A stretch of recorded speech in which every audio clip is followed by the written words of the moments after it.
PM Modi दिल्हीમાં નવા સંસદ ભવનની રાખશે આધારશિલા। બપોરે 1 વાગે કરશે ભૂમિપૂજન। 971 કરોડના ખર્ચે બનશે નવું સંસદ ભવન।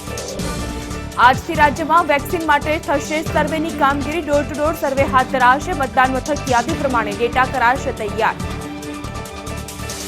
વીરપુરનું જલારામ મંદિર આજથી ફરી દર્શનાર્થીઓ માટે ખુલ્યું। જલારામ મંદિર અને અન્ન ક્ષેત્ર આજથી શરૂ। ભક્તોને રજીસ્ટ્રેશન બાદ અપાશે મંદિરમાં પ્રવેશ। ગુજરાતમાં કોરોનાના નવા 1318 કેસ। કુલ કેસનો આંક 2.22 લાખને પાર। તો 24 કલાકમાં 13ના મોત। દેશમાં રિકવરી રેટમાં ઉછાળો। દેશમાં નવા 27,000 કેસની સામે 32,000 દર્દી થયા રિકવર। વિશ્વમાં 24 કલાકમાં નવા 6.43 લાખ નવા કેસ। અને આજથી 2 દિવસ સૌરાષ્ટ્ર દક્ષિણ ગુજરાતમાં માવઠાની આગાહી। પડી શકે છે છૂટો છવાયો વરસાદ। વેસ્ટર્ન ડિસ્ટર્બન્સ સર્જાતા હવામાનની આગાહી।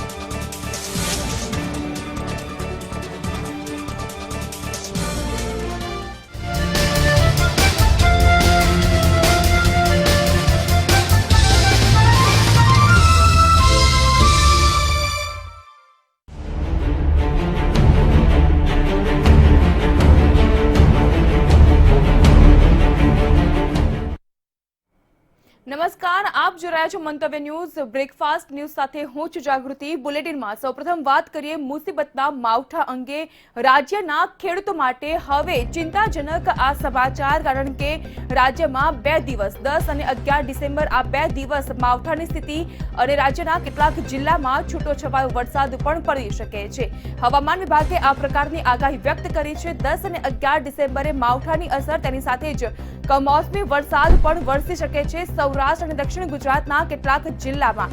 તેને કારણે હવે ખેડૂતો ચિંતાતુર બન્યા છે, કારણ કે માવઠાની સીધી અસર ખેડૂતોના પાક ઉપર થશે, જેને કારણે વધુ એક વખત આર્થિક સંકળામણનો અને પાકના નાશને લઈને હવે ખેડૂતો ભયમાં મુકાયા છે। દાહોદ, પંચમહાલ, આણંદ, વડોદરા, નવસારી, સુરત જેવા જિલ્લામાં હવે 2 દિવસ વરસાદ વરસી શકે છે। નવસારીમાં ગઈકાલ સાંજથી જ વાતાવરણમાં પલટો જોવા મળ્યો અને આજે વહેલી સવારથી જ નવસારીમાં વરસાદ વરસી રહ્યો છે। છૂટો છવાયો વરસાદ વરસી રહ્યો છે, પરંતુ વાતાવરણમાં અચાનક જ પલટો આવતા હવે રાજ્યના ખેડૂતો ચિંતાતુર બન્યા છે, કારણ કે આ પહેલા વધુ પડતા વરસાદને કારણે જ્યારે ખેતરમાં ઊભા પાક નાશ પામ્યા હતા, ત્યારે વધુ એક વખત આર્થિક સંકળામણનો સામનો કરવો પડી શકશે હવે રાજ્યના ખેડૂતોને, કારણ કે 2 દિવસ રાજ્યના વાતાવરણમાં પલટો, માવઠાની દશા અને તેની સાથે જ કમોસમી વરસાદ પણ નોંધાઈ શકે છે રાજ્યના કેટલાક જિલ્લામાં।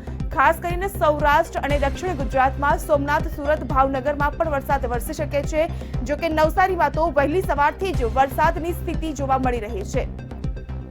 તો વળી દાહોદ, પંચમહાલ, વડોદરા અને આણંદમાં પણ વરસાદની આગાહી વ્યક્ત કરવામાં આવી છે હવામાન વિભાગ દ્વારા। આજે એટલે કે 10 ડિસેમ્બર અને આવતીકાલે 11 ડિસેમ્બર આ 2 દિવસ દરમિયાન રાજ્યમાં કેટલાક જિલ્લામાં વરસાદ નોંધાઈ શકે છે। ખાસ કરીને સૌરાષ્ટ્ર અને દક્ષિણ ગુજરાતનો જે વિસ્તાર છે ત્યાં કમોસમી વરસાદની ભીતિ વ્યક્ત કરવામાં આવી રહી છે, જેને કારણે હવે જગતનો તાત ચિંતાતુર બન્યો છે। માઠા સમાચાર રાજ્યના ખેડૂત વર્ગ માટે, કારણ કે વધુ એક વખત જ્યારે ખેડૂતોએ ખેતરમાં વાવણી શરૂ કરી છે અને ખેતરમાં પાક લહેરાય તે પહેલા જ માવઠાની દશા આ ખેડૂતોના પાક ઉપર થઈ શકે છે। વિપરીત અસર ખેડૂતોના પાક ઉપર અને કમોસમી વરસાદને લઈને પણ હવે જગતનો તાત ભયમાં મુકાયો છે। સતત જગતના તાત ઉપર કુદરતી આફત અને આ આફતનો વધુ એક મારો, એટલે કે 10 અને 11 ડિસેમ્બરના રોજ કમોસમી વરસાદની સાથે માવઠાની મુસીબત। સૌરાષ્ટ્ર અને દક્ષિણ ગુજરાતના મોટાભાગના વિસ્તારમાં જિલ્લામાં છૂટો છવાયો વરસાદ વરસી શકે છે। વેસ્ટર્ન ડિસ્ટર્બન્સના કારણે આ સ્થિતિ ઊભી થઈ હોવાની હવામાન વિભાગે આગાહી વ્યક્ત કરી છે અને જાણકારી આપી છે।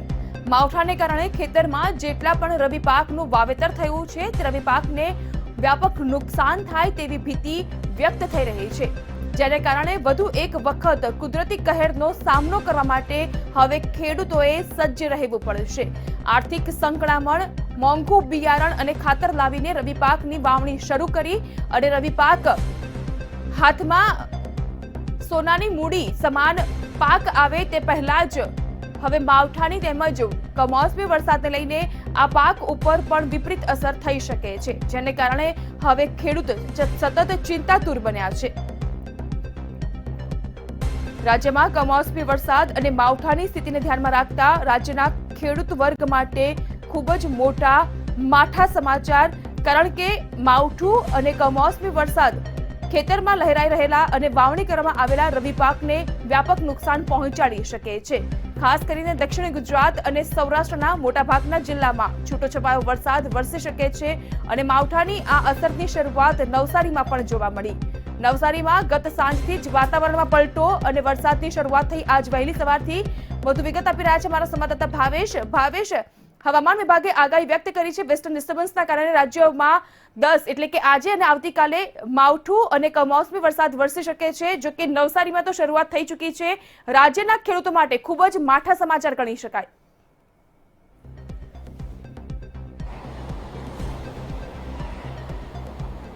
જાગૃતિ, ખાસ કરીને હવામાન વિભાગે જે પ્રકારે આગાહી કરી છે ત્યારે તે આગાહીના પરિણામે ગુજરાતના અનેક એવા જે વિસ્તારો છે કે ત્યાં વરસાદી માવઠાની શક્યતાઓ સિવાય રહી છે। ખાસ કરીને વાત કરીએ તો ભાવનગર, સુરત, સોમનાથ અને વડોદરા, આણંદ, પંચમહાલ જે ગોધરા જે વિસ્તારો છે ત્યાં માવઠાની આગાહી કરવામાં આવી છે। અને ખાસ કરીને વાત કરીએ તો નવસારીમાં તો ગઈકાલે સાંજથી જ વાતાવરણમાં પલટો આવ્યો છે, એટલે કે ખાસ કરીને ગુજરાતના જે ખેડૂતો છે તેમના માટે ખૂબ જ માઠા સમાચાર છે। અને જે આગાહી કરવામાં આવી છે તે આગાહી પ્રમાણે જો વરસાદી ઝાપટા અમદાવાદ અને અલગ અલગ વિસ્તારોમાં જો જોવા મળશે તો ચોક્કસથી ખેતીના પાકને નુકસાન થઈ શકે છે। ખાસ કરીને અત્યારે જે શિયાળુ પાક ખેડૂતો દ્વારા વાવેતર કરવામાં આવ્યું છે, પરંતુ જે વરસાદની આગાહી છે ત્યારે વરસાદ જો પડશે, જો માવઠું પડશે તો ચોક્કસથી ખેતીના પાકમાં મોટા પાયે રૂપિયાનું અને વાવેતરનું નુકસાન થવાની શક્યતાઓ સેવાઈ રહી છે। ત્યારે ખેડૂતો પણ ચિંતામાં ગરકાવ છે, કારણ કે નવસારીમાં જે પ્રકારે માહોલ બદલાયો છે અને નવસારીની આસપાસના જે જિલ્લાઓ છે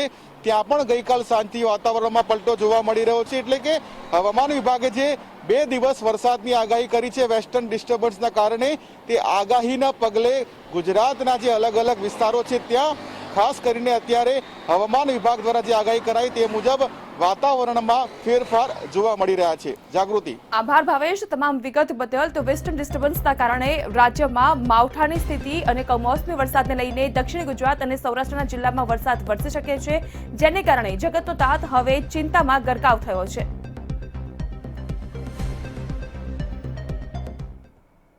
જો નવસારી જિલ્લાની વાત કરવામાં આવે તો ગત મોડી સાંજથી જ નવસારી જિલ્લામાં વાતાવરણમાં અચાનક જ પલટો આવ્યો અને ત્યારબાદ આજ સવારથી વહેલી સવારથી નવસારીમાં વરસાદ જોવા મળી રહ્યો છે।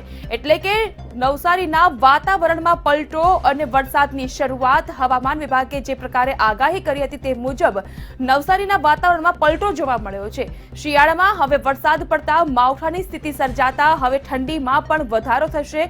જો કે આ જે કુદરતી આફત છે, મુસીબતનું માવઠું છે, કમોસમી વરસાદ છે, તેની સૌથી વ્યાપક અસર ખેતી લાયક પાકને રવિ સિઝનમાં જે વાવેતર કરવામાં આવ્યું છે તે પાકને થઈ રહી છે।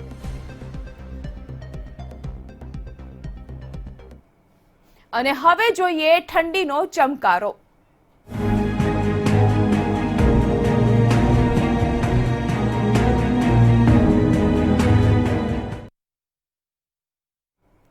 સમગ્ર રાજ્યમાં તાપમાનનો પારો ગગડી રહ્યો છે અને ઠંડીનો ચમકારો વધી રહ્યો છે અને તેમાં પણ જ્યારે હવે હવામાન વિભાગે માવઠાની આગાહી વ્યક્ત કરી છે ત્યારે રાજ્યમાં આગામી દિવસોમાં ઠંડીનું જોર વધી શકે છે। 13.5 ડિગ્રી સાથે ગાંધીનગર સૌથી ઠંડુગાર બન્યું છે। અમદાવાદમાં 16 ડિગ્રી તાપમાન લઘુત્તમ નોંધાયું છે, તો વળી વડોદરામાં 16.1 ડિગ્રી લઘુત્તમ તાપમાન નોંધાયું છે।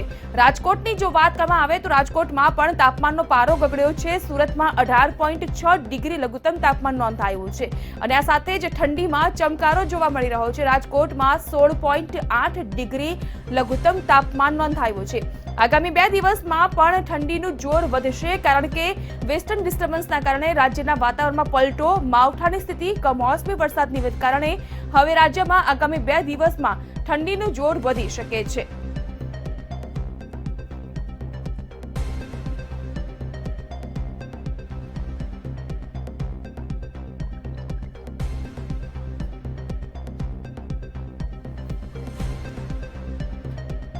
હવામાન વિભાગે જે પ્રકારની આગાહી વ્યક્ત કરી છે, રાજ્યમાં 10 અને 11 ડિસેમ્બર માવઠાની સ્થિતિ, કમોસમી વરસાદ નોંધાઈ શકે છે. તેની સીધી અસર હવે રાજ્યમાં ઠંડી પર જોવા મળી રહી છે. ઠંડીનો ચમકારો પણ આગામી 2 દિવસમાં વધી શકે છે. જે પ્રકારની વિગતો સામે આવી રહી છે અને હાથ લાગી રહી છે તે મુજબ 13.5 ડિગ્રી તાપમાન સાથે રાજ્યમાં ગાંધીનગર સૌથી ઠંડુ બન્યું છે. આ સાથે જ અન્ય શહેરોના તાપમાન પણ ગગડી રહ્યા છે.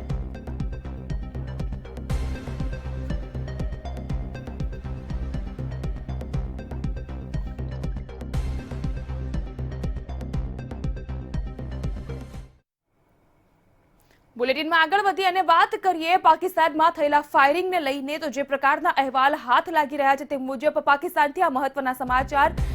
પાકિસ્તાનના મનકોટ સેક્ટરમાં રાત્રે ફાયરિંગની ઘટના બની હતી. તાતાપાની ડેરાશેર સેક્ટરમાં જવાબી કાર્યવાહી કરવામાં આવી. ભારતીય સેનાએ પણ વળતો પ્રહાર કર્યો અને જવાબી કાર્યવાહીમાં ભારતીય સેના દ્વારા પણ ફાયરિંગ કરવામાં આવ્યું, જેમાં 5 થી 7 જેટલા સૈનિકો ઠાર થયા છે.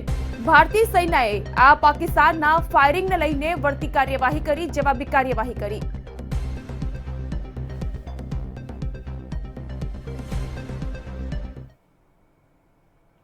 અને હવે વાત કોરોના કાળના અંત નક્કી તે અંગે.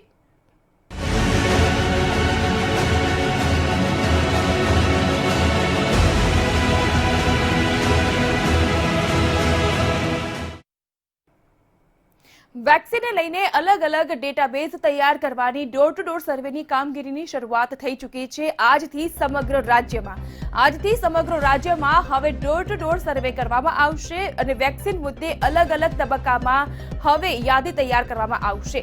જે પ્રકારની વિગતો સામે આવી રહી છે તે મુજબ કેન્દ્ર સરકાર સાથે વીસીમાં હેલ્થ વિભાગની આ સૂચના મહત્વની. કોરોના વેક્સિન આપવા માટે આઈટી પ્લેટફોર્મનો ઉપયોગ કરવામાં આવશે અને તેના થકી જ લોકોમાં વેક્સિન અંગેની જાણકારી આપવામાં આવશે.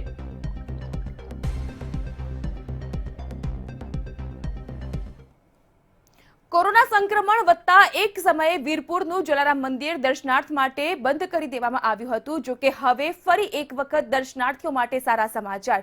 જલારામ બાપાના દર્શન કરવા માટે જનાર દર્શનાર્થીઓ હવે બાપાના દર્શન કરી શકશે, કારણ કે આજથી ફરી એક વખત વીરપુરનું જલારામ મંદિર ખુલ્યું છે. ભક્તોને અહીં સૌથી પહેલા તો રજીસ્ટ્રેશન કરાવડાવવું પડશે દર્શન માટે અને ત્યારબાદ તેઓને પ્રવેશ આપવામાં આવશે. જો કે કોરોના સંક્રમણ ફેલાય નહીં અને અંકુશમાં લવાય તે માટે તમામ ગાઈડલાઈનનો ચુસ્તપણે પાલન કરાવડાવવામાં આવશે. અહીં તમામ મંદિરના અધિકારીઓ તેમજ જે દર્શનાર્થી હોય છે તેઓની પાસેથી. આ સાથે જ મંદિરની સાથોસાથ અન્ય ક્ષેત્રની પણ આજથી શરૂઆત થઈ રહી છે.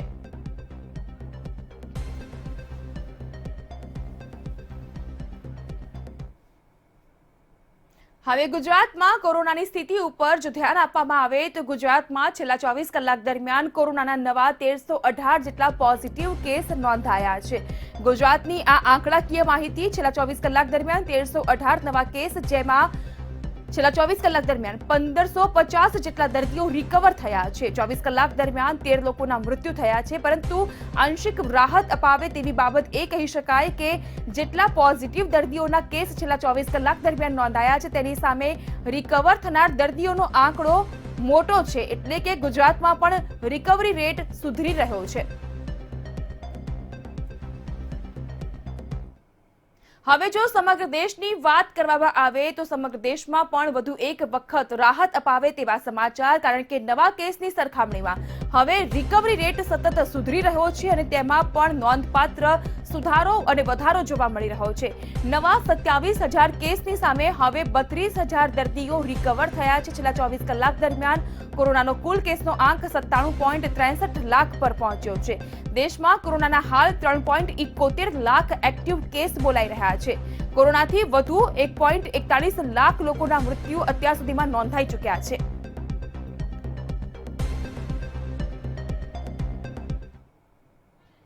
સમગ્ર વિશ્વમાં કોરોનાનો અજગર ભરડો છે અને તેમાં પણ સૌથી ખરાબ દયનીય સ્થિતિ હોય તો તે છે અમેરિકાની.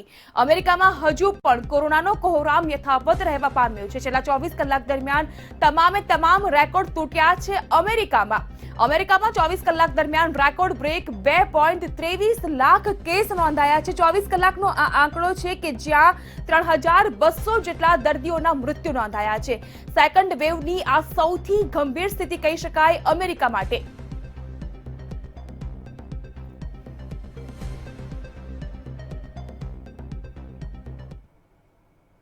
બુલેટિનમાં અન્ય સમાચાર તરફ આગળ વધીએ અને વાત કરીએ રાજકોટની. તો રાજકોટમાં આજે 6 વોર્ડના 3 લાખ જેટલા રહીશોને પાણીની સમસ્યાનો સામનો કરવો પડ્યો છે, કારણ કે આજે રાજકોટમાં પાણી કાપ મૂકવામાં આવ્યો છે. વોર્ડ નંબર 2, 3, 7, 14, 17 અને 18માં કોઠારિયામાં પાણીની લાઈનનું જોડાણ કરતા આ પાણી કાપ મૂકવામાં આવ્યો છે. 3 લાખ લોકોએ આજે પાણીની સમસ્યાનો સામનો કરવો પડશે અને પોતાની માટે પાણીની વૈકલ્પિક વ્યવસ્થા જાતે જ ઊભી કરવી પડશે, કારણ કે મનપા દ્વારા અહીં 6 લાખ જેટલી પ્રજા માટે કોઈ પણ પ્રકારની પાણીની વૈકલ્પિક વ્યવસ્થા ઊભી કરવામાં નથી આવી.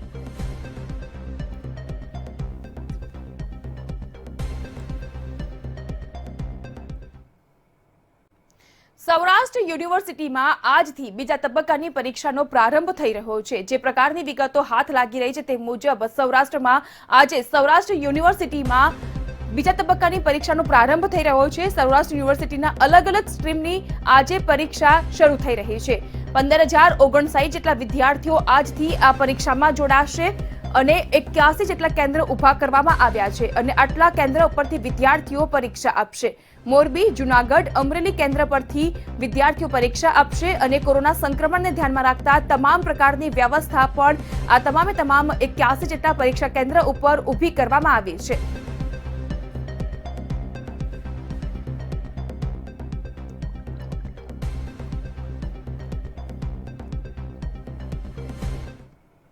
અને હવે જોઈએ આત્મનિર્ભર ભારતનું લોકશાહી મંદિર.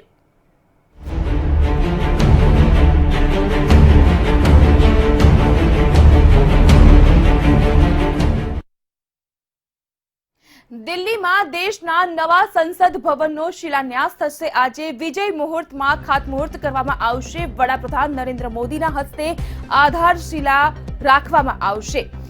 વડાપ્રધાન નરેન્દ્ર મોદી બપોરે 1 વાગે ભૂમિપૂજન કરશે નવા સંસદ ભવનનું. બપોરે 1:30 વાગે સર્વધર્મ પ્રાર્થનાનું આયોજન કરવામાં આવ્યું છે. અંદાજિત 971 કરોડના ખર્ચે બનશે દિલ્હીમાં નવું સંસદ ભવન. 64,500 વર્ગ મીટર ક્ષેત્રમાં બનાવવામાં આવશે આ નવું સંસદ ભવન અને 2022 થી કાર્યરત થઈ જશે આ નવું સંસદ ભવન, જેની માટે 971 કરોડનો ખર્ચ કરવામાં આવશે. આજે 1 વાગે વિજય મુહૂર્તમાં વડાપ્રધાન નરેન્દ્ર મોદી ભૂમિપૂજન કરશે, નવા સંસદ ભવન માટેની આધારશિલા રાખશે અને ત્યારબાદ 1:30 વાગ્યાની આસપાસ સર્વધર્મ પ્રાર્થનાનું પણ આયોજન કરવામાં આવ્યું છે. સેન્ટ્રલ જે પ્રકારની માહિતી સામે આવી રહી છે તે મુજબ દેશમાં આજે નવા સંસદ ભવન માટે શિલાન્યાસ થશે. વડાપ્રધાન નરેન્દ્ર મોદીના હસ્તે આજે 1 વાગે ભૂમિપૂજન કરવામાં આવશે અને ત્યારબાદ 1:30 વાગે સર્વધર્મ પ્રાર્થનાનું પણ અહીં એક આયોજન કરવામાં આવ્યું છે.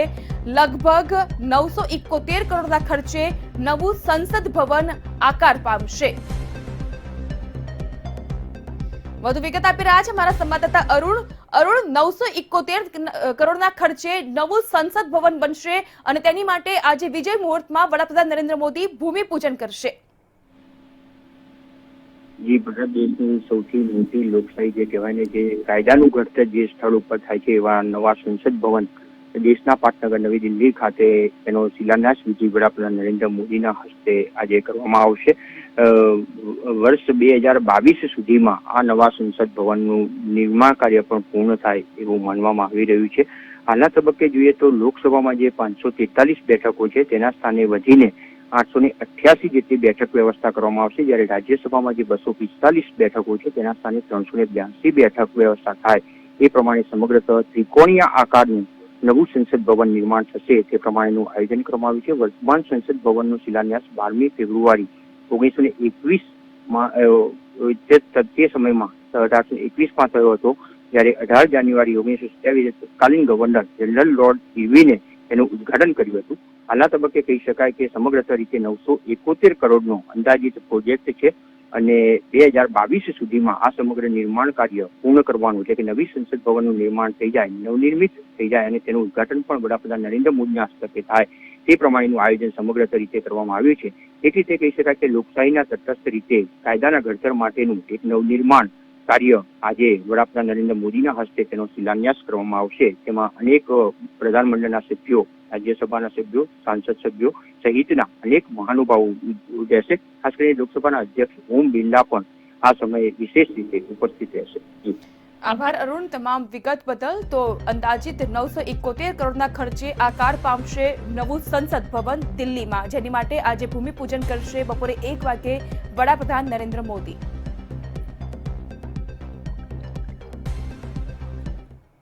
સંસદ ભવનનું નવનિર્માણ શરૂ થવાનું છે, જેને ખાતવિધિ વડાપ્રધાન નરેન્દ્ર મોદીના હસ્તે થશે.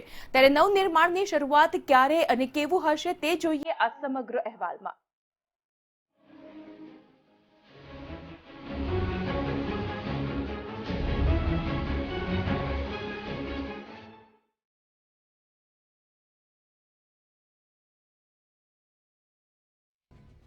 વિશ્વની સૌથી મોટી લોકશાહી ધરાવતા ભારતના બંધારણીય કાયદાનું ઘડતર જે સ્થાનેથી થાય છે એ સંસદ ભવનનું નવનિર્માણ તારીખ 10 ડિસેમ્બરથી શરૂ થશે.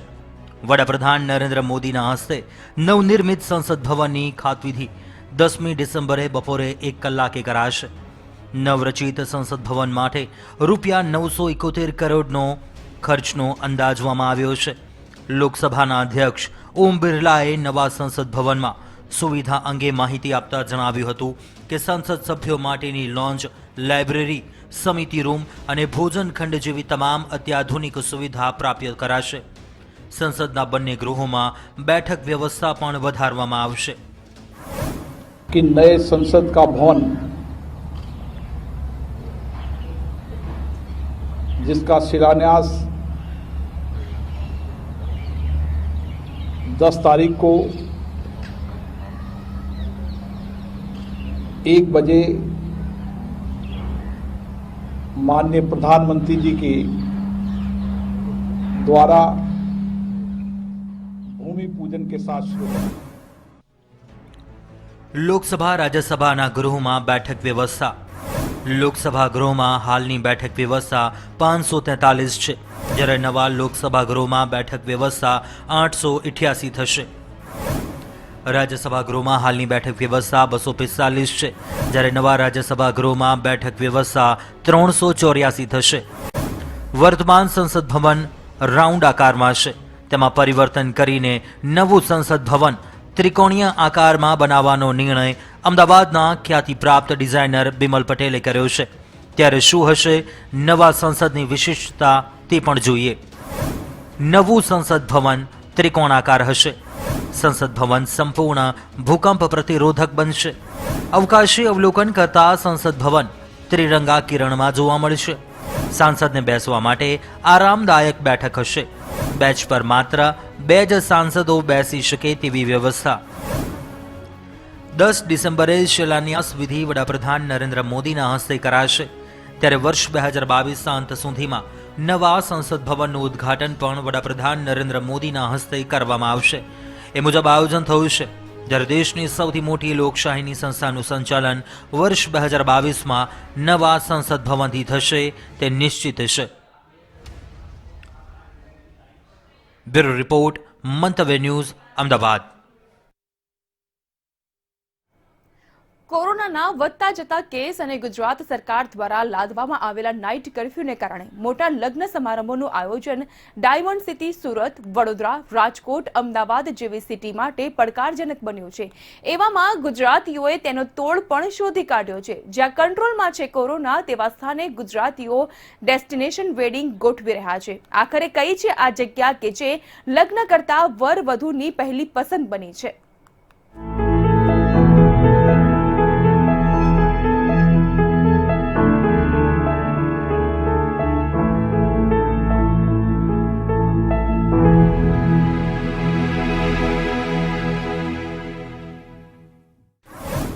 ડેસ્ટિનેશન દમણ. નાઇટ કર્ફ્યુએ સર્જી ઉપાધિ, છતાં ગુજરાતીઓને નથી કોઈ વ્યાધિ. કોરોના કાળમાં આવ્યો છે ઘરે રૂડો અવસર, ડેસ્ટિનેશન વેડિંગમાં બાકી નહીં રહે કોઈ કસર. કોરોના કાળમાં દમણના હોટેલ અને રિસોર્ટ માલિકોને ખૂબ નુકસાન થયું છે, ત્યારે લગ્નની સિઝન તેમના માટે આશાનું કિરણ બનીને આવી છે. દમણ હોટેલ્સ એન્ડ રેસ્ટોરન્ટમાં દમણમાં રોજના સરેરાશ 15 લગ્નો થઈ રહ્યા છે, જેમાંથી મોટાભાગના બુકિંગ ગુજરાત સરકારે કોરોના સંક્રમણને ફેલાતું રોકવા માટે મેટ્રો સિટીમાં નાઇટ કર્ફ્યુ કર્યા પછીના છે. ગુજરાતમાં નાઇટ કર્ફ્યુને પગલે લોકો દમણ તરફ ડેસ્ટિનેશન વેડિંગ બાજુએ વળ્યા છે. દમણ હોટેલ્સ એન્ડ રેસ્ટોરન્ટ માલિકોનું કહેવું છે કે આ ટ્રેન્ડ 15 ડિસેમ્બર સુધી રહેશે. દમણમાં નાઇટ હોલ્ડ નથી, ત્યારે મહેમાનોની મોડી રાત સુધી એન્જોય કરી શકે છે, જેથી અહીંયા છેલ્લા 10 દિવસથી ગુજ્જુઓ જમાવડો જામ્યો છે. અને ગુજરાતમાં નાઇટ કર્ફ્યુ હોવાને કારણે થોડી અગવડતા પડે એવું અમને જણાતા અમે તે માટે દમણને પ્રાધાન્ય આપીને પ્રાયોરિટીમાં મૂકીને અહીંયા એક લિમિટેડ મર્યાદિત લોકોની સંખ્યામાં બોલાવીને ડેસ્ટિનેશન વેડિંગ પ્લાન કર્યું છે. સિનેરિયો છે જે ગુજરાતનો, જે રાતના નાઇટ કર્ફ્યુ લાગી જાય છે, તો હવે અહીંયા તો દમણમાં તો એ વસ્તુનો એલાવન્સ છે, તો અમે લોકોએ સોચ્યું હમણાં 1 મહિના પહેલાં જ અમારે વાત ચાલતી હતી તે હમણાં બધી જગ્યાએ છે, તો અમે લોકોએ દમણનું પ્લાન આઉટ કર્યું. 15 ડિસેમ્બર સુધી ડેસ્ટિનેશન દમણમાં લગ્નોનું બુકિંગ. લગ્નની સાથે દમણમાં બીચની મજા. છેલ્લા 1 અઠવાડિયામાં બીચ રિસોર્ટ પર રોજના 3 લગ્નો. લગ્નમાં 100 લોકોને જ આમંત્રણનો દમણમાં છે નિયમ. સુરતીઓની પહેલી પસંદ દમણ. સંઘ પ્રદેશ દમણમાં લગ્ન આયોજન કરનારને બમણો લાભ થાય છે. મહેમાનો, લાઈવ ડીજે, લગ્ન અને બધાની મજા લઈ શકે છે. જો કે લગ્નમાં 100 લોકોને જ આમંત્રિત કરવાની ગાઈડલાઈન દમણમાં પણ લાગુ કરાયેલી છે. દમણના બીચ પર આવેલા કેટલાક રિસોર્ટ અને કેટલાક હોટેલોમાં છેલ્લા 1 અઠવાડિયામાં એક જ દિવસમાં રિસોર્ટમાં 3 લગ્ન પ્રસંગ યોજાઈ રહ્યા છે, જેમાં મોટાભાગના પરિવારો સુરતના અને આજુબાજુના હતા. માર્ચ મહિનામાં પહેલીવાર લોકડાઉન જાહેર થયું ત્યારથી બુકિંગ 20%થી પણ ઓછું હતું, કારણ કે ગુજરાત અને મહારાષ્ટ્રથી આવતા પ્રવાસીઓ ટ્રાવેલિંગ ટાળી રહ્યા હતા. લોકડાઉનની નવી ગાઈડલાઈન જાહેર થયા બાદ દમણના હોટેલ માલિકો પાસે આગામી દિવસોમાં લગ્નના ઘણા બુકિંગ્સ છે. सूरत और मुंबई थी पूछपरछ माटे घना फोन आवे छे. महीने वैसे भी सब घर पे थे, सबको मालूम है. उसके बाद अभी वेडिंग्स का इंक्वायरी आना स्टार्ट हुआ, तो जो नाइट कर्फ्यू आपने अब कहा उसके अकॉर्डिंगली यहाँ पे हमको बहुत अच्छा रिस्पांस मिल रहा है. आज हमारी एक ही दिन में 3 शादियाँ हैं. जो हम लोग के साइड से हम लोग जो कर रहे हैं उसमें ऐसा है कि मास्क आपको तो पता ही है कंपलसरी है, तो हमारी टीम एज वेल एज जो जितने भी इवेंट के लोग हैं उनको सबका टेस्ट होता है, ठीक है, उनको सबको मास्क कंपलसरी है. प्रशासन का काफ़ी अच्छा सहयोग है. बिना अपने एडमिनिस्ट्रेटर प्रफुल्ल पटेल साहब के सहायता के बिना हम ये चीज़ कर ही नहीं सकते. एडमिनिस्ट्रेशन की पूरा सपोर्ट है हमको, अपना पूरा होटल इंडस्ट्री को रिन्यू अपने को ये करने के लिए. सूरतना स्थाने હવે દમણ સુરતીઓની હોટ ફેવરિટ. સુરત, અમદાવાદ અને વડોદરામાં છેલ્લા 2 મહિનાથી લગ્નની તૈયારીઓ ચાલી રહી હતી, પણ હવે નાઇટ કર્ફ્યુ લગાવ્યા બાદ મોટાભાગના ક્લાયન્ટ લગ્નનું સ્થળ બદલીને દમણ કરી નાખ્યું છે. દમણ માટે લાભદાયી સ્થિતિ છે, કારણ કે તેમની પાસે લગ્નના સ્ટેજ, ઇવેન્ટ પ્લાનર, ફૂડ અને ડીજે સુધીની તમામ વ્યવસ્થા તૈયાર છે. સાથે જ ભાવ પણ ઓછો છે અને ફરવાલાયક સ્થળ છે. દમણ તેમજ દમણ પ્રશાસન પણ મહેમાનોને આવકારવા માટે દમણમાં અનેક સુવિધાઓ ઊભી કરી છે, જેથી દમણમાં લોકોને તકલીફ પડે નહીં. બ્યુરો રિપોર્ટ, મંતવ્ય ન્યૂઝ.